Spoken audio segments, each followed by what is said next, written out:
আলাইকুম, কেমন আছেন সবাই? আমি আজকে আপনাদের সাথে শেয়ার করব মিষ্টি কুমড়ার একটি আনকমন কিন্তু খুবই সহজ এবং সিম্পল একটা রান্না। আপনারা এটাকে ডেজার্ট আইটেমও বলতে পারেন।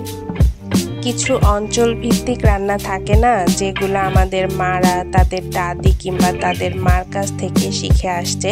এটা সেই রকমই একটা রান্না।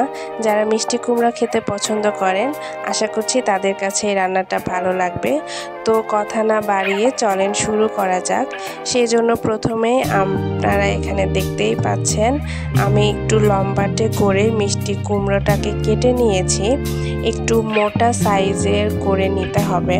এরপর এগুলোকে খুব ভালো করে ধুয়ে পাতিলে তুলে নিয়ে তার মধ্যে গুড় দিয়ে দিলাম। এবার এটাকে সিদ্ধ বসিয়ে দিতে হবে। এটাকে আপনারা দুইভাবে সিদ্ধ করতে পারেন, পানি দিয়ে কিংবা দুধ দিয়ে। আমি আজকে রান্নাটা পানি দিয়েই করব, তবে দুধ দিয়ে করলে রান্নার টেস্টটা বেশি ভালো আসে। পানি কিংবা দুধ যেটা ইউজ করেন খুব বেশি দেওয়া যাবে না, খুব সামান্য পরিমাণে দিয়ে দিতে হবে। যখন দেখবেন কুমড়োটা সিদ্ধ হয়ে গেছে তখন বুঝে নেবেন রান্নাটা হয়ে গেছে। এরপর আমি এটাকে একটা বাটিতে সার্ভ করে নিব।